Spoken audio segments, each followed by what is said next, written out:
Shalom saudaraku, selamat jumpa kembali. Saudara, hari ini kembali kita memperingati Paskah. Ya, seluruh dunia memperingati Paskah. Kenapa Paskah ini diperingati saudaraku? Ada dua hal. Ya, yang pertama bahwa Paskah ini diperingati karena peristiwa ini benar-benar terjadi. Ya, peristiwa ini sungguh terjadi pada 2000 tahun yang lalu. Apa bukti daripada peristiwa ini pernah terjadi? Hal itu karena tercatat di dalam kitab suci. Ya, di dalam kitab suci Alkitab tercatat bahwa Yesus pernah mati, ya. Dan yang mencatat itu tentu saja bukan sembarangan orang, ya, tetapi murid-murid Yesus itu sendiri, saudaraku. Oleh karenanya, akurasinya, ya, sangat dapat dipercaya. Saudaraku, yang kedua, kenapa Paskah ini harus diperingati kembali? Agar semua orang yang hidup mengetahui bahwa jika ingin selamat, mereka harus percaya kepada Yesus Kristus. Apa alasannya? Di dalam Lukas 2 ayat 11, ya, Lukas 2 ayat 11, di sana diterangkan siapakah Yesus ini. Ya, di dalam Lukas 2 ayat 11, malaikat Tuhan berkata, pada hari ini telah lahir bagimu Juru Selamat, Kristus Tuhan. Kristus adalah Yesus, ya. Jadi pada hari ini telah lahir bagimu Juru Selamat, Kristus Tuhan di kota Daud. Jadi Yesus yang disalibkan ini adalah Juru Selamat dan Dia adalah Tuhan.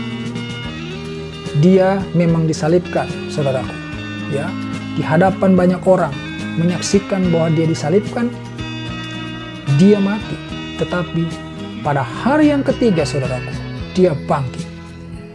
Kebangkitannya juga disaksikan oleh banyak orang. Ya, saudaraku, saya ingin membawa saudara kepada satu firman Tuhan, ya, untuk menunjukkan kepada saudara bahwa ketika Yesus bangkit, ya, itu juga terjadi keraguan-raguan atau ketidakpercayaan.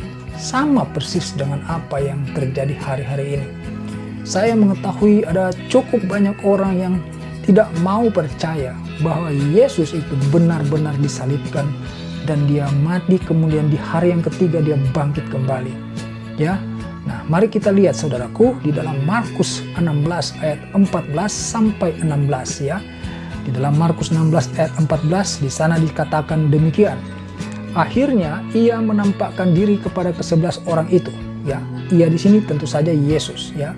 Akhirnya ia menampakkan diri kepada ke-11 orang itu ketika mereka sedang makan, dan ia mencela ketidakpercayaan, ya, dan kedegilan hati mereka. Kenapa, saudaraku? Yesus mencela ketidakpercayaan, kedegilan hati mereka, ya. Ini sambungannya, saudaraku, ya. Oleh karena mereka tidak percaya kepada orang-orang yang telah melihat dia, melihat Yesus, dan sesudah kebangkitannya. Jadi Yesus datang kepada ke-11 orang ini, yaitu murid-muridnya, dan menegur mereka. Oleh karena ketidakpercayaan, bahkan Yesus mengatakan mereka ini orang degil. Ya, sebab mereka sudah disampaikan, ya, oleh orang-orang yang sudah melihat Yesus, ya, sudah bangkit. Bahkan sebelum terjadi peristiwa itu, Yesus juga sudah mengatakan kepada murid-muridnya bahwa dia akan bangkit kembali. Saudara, kita lanjutkan membaca di ayat 15 dan 16, ya. Lalu ia berkata kepada mereka, pergilah ke seluruh dunia, beritakanlah Injil kepada segala makhluk. Ya, nah, ini menunjukkan bahwa ketika ditegur itu, ya, seketika itu juga murid-murid itu menjadi percaya, karena juga mereka sudah melihat kenyataan bahwa memang Yesuslah yang berdiri di hadapan mereka. Dan mengenai kebangkitan Yesus ini, bahkan bukan cuma disaksikan oleh ke-11 murid ini, tetapi juga dicatat di dalam 1 Korintus 5, ya, 15, 1 Korintus 15 ayat 6. Ya, sampai dengan 8 saya bacakan untuk saudara.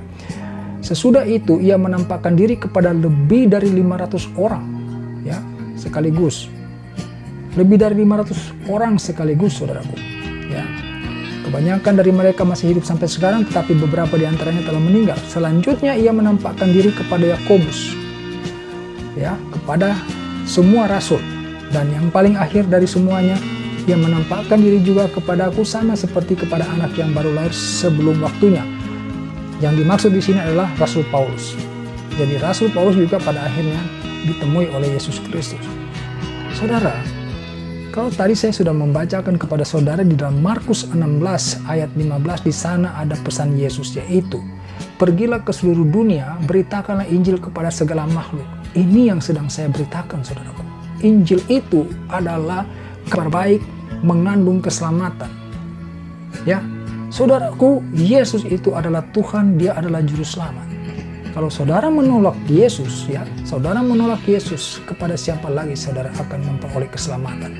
Karena sudah jelas, tadi saya sudah ingatkan kepada saudara di dalam Lukas 2 ayat 11, firman Tuhan berkata, pada hari ini telah lahir bagimu juru selamat, Kristus Tuhan di kota Daud. Saudara jangan berargumentasi bahwa firman Tuhan telah dirusak, telah diganti-ganti, telah direvisi. Saudaraku yang kekasih, pikirkan bahwa firman Tuhan itu berasal daripada Allah, Allah Maha Kuasa. Dia punya kehendak pasti terjadi, saudaraku. Tidak ada seorang pun sanggup untuk melakukan perubahan apapun. Saudaraku, ini Allah yang menuliskannya, ya, diilhamkan kepada murid-muridnya. Dan kejadian peristiwa kematian disalibnya Yesus itu betul-betul disaksikan. Jadi pada hari ini bersyukurlah saudara, saudara masih mendapatkan informasi ini. Kenapa? Karena memang Allah memelihara firman-Nya, ya, Allah memelihara kitab suci-Nya. Supaya apa? Supaya setiap orang mempunyai kesempatan untuk mengetahui siapa juru selamat itu yang sebenarnya. Saudaraku, terimalah Yesus Kristus. Tidak ada jalan keselamatan lain, saudaraku. Ya, saudaraku, terima Yesus, maka saudara akan diselamatkan. Ayat yang ke-16 dari Markus 16, ya, saya akan bacakan lagi untuk saudara. Siapa yang percaya dan dibaptis akan diselamatkan. Ini perkataan Yesus, saudaraku. Ya, siapa yang percaya dan dibaptis akan diselamatkan. Tetapi siapa yang tidak percaya akan dihukum. Ada dua pilihan, saudaraku. Siapa yang percaya dan dibaptis akan diselamatkan. Tuhan Yesus tidak mengintimidasi saudara untuk mempercayai dia, tetapi suatu kerugian besar jikalau saudara sama sekali tidak mau menerima fakta, menerima kenyataan walaupun sudah ada firman Tuhan yang menyatakan kepada saudara. Saudara, ini adalah keselamatan, saudaraku. Ya, ini bukan tawaran piknik yang bisa saudara abaikan begitu saja, saudaraku. Pertimbangkan baik-baik, buka hatimu, buka pikiranmu. Saudaraku, firman Tuhan berkata, siapa yang percaya dan dibaptis akan diselamatkan. Tetapi siapa yang tidak percaya akan dihukum. Saya sudah menyampaikan kepada saudara, inilah jalan keselamatan bagi semua orang. Terima Yesus dan kau akan diselamatkan. Terima kasih saudara sudah mendapatkan renungan ini dan mendengarkannya sampai selesai. Kiranya saudara diberkati oleh Tuhan Yesus. Haleluya. Bertobatlah dan balik pada Bapa, Dia tunggu kau dengan kesetiaannya. Tuhan siap mengampuni